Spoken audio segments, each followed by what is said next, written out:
រី25ខេត្តក្រុងបាទចង់បាននៅ Kia Morning ឆ្នាំ2012បាទឥឡូវខ្ញុំរៀបចំរួចរាល់បាទអាចចេញមកមើលបានអូខេអញ្ចឹងបងប្អូនគាត់ជាស្គាល់នៅ Kia Morning ហើយប៉ុន្តែ option វាមានច្រើន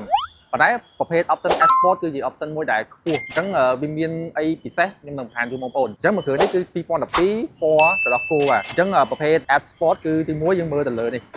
លេងជាមួយនឹងបាទក្រោមពណ៌ក្រហម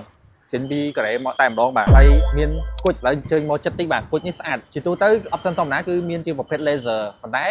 ជាមួយនឹង Sport គឺលេងជាមួយគុជមកគូតែម្ដងទាំងសងខាង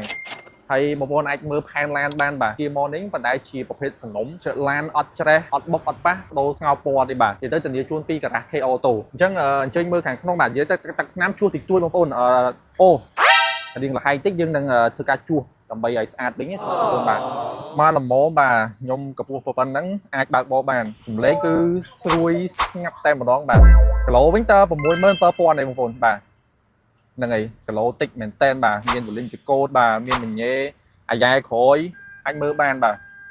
នេះអាយ៉ែក្រោយមានកាមេរ៉ាស៊ីន2ការ៉េតែម្ដងផែនឡានគឺបងប្អូនអាចមើលបានបាទឡើងជ័យញញតែម្ដងបាទ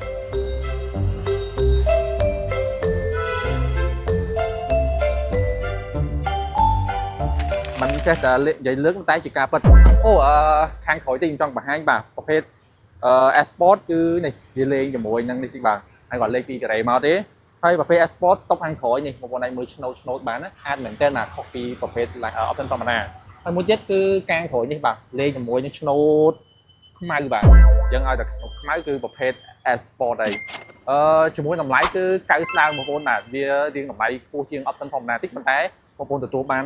ឡានមួយដែលស្អាតហើយ option ខ្ពស់បាទសម្រាប់តម្លៃប៉ុណ្ណេះគឺបងប្អូនចង់បង់រំលោះក៏បានបងប្អូនចង់ទិញលុយសុទ្ធក៏បានបាទបើបង់រំលោះបង់ប្រចាំខែ100ជាងទេបងប្អូនបាទនិយាយទៅធូរមែនតើហើយមានការធានាពីកត្តាទៀតហើយការរៀបចំរបស់យើងគឺធានាជូនគឺបែបស្តង់ដារផែនឡានសំណុំជម្រើស2ការ៉េតែម្ដងបាទចឹងបងប្អូនដែលមានចំណាប់អារម្មណ៍អាចតាក់ទងមកកាន់ KO តូឥឡូវនេះបាទក្រុមការងារយើងនឹងជួយប្រឹក្សាជូនបងប្អូនទាំងការបង់រំលោះទាំងការទិញលុយសុទ្ធបាទគឺយើងស្វាគមន៍បងប្អូន24ម៉ោងតែម្ដងចឹងបងប្អូនដែលមានអារម្មណ៍តាក់ទងមកឥឡូវនេះបាទសូមអរគុណ